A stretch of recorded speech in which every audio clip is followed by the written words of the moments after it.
এটি সাধারণত পিতৃত্ব যাচাই, অপরাধ তদন্ত, জেনেটিক রোগের শনাক্তকরণ বা নথিগত সংক্রান্ত বিষয় নির্ধারণের জন্য করা হয়। ডিএনএ টেস্টের পদ্ধতি সাধারণত নিচের ধাপগুলো অনুসরণ করে।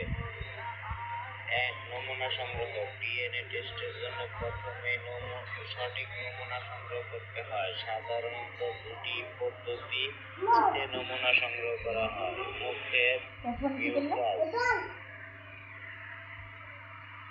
থেকে একটি সুতির কোষ বা কটন সোয়াব দিয়ে গাল বা মুখের ভিতর থেকে লালা সংগ্রহ করা হয়।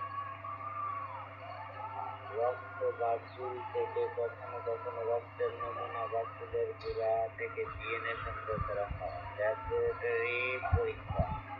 নমুনা সংগ্রহের পরে সেটি ল্যাবরেটরিতে পাঠানো হয়। এখানে ডিএনএ এক্সট্রাকশন করা হয় যাতে শারীরিক কোষ থেকে ডিএনএ আলাদা করা যায়। এরপর ডিএনএ গোপন করা হয় এবং তার উপর গবেষণা করা হয়। ডিএনএ বিশ্লেষণ। ডিএনএর মধ্যে বিভিন্ন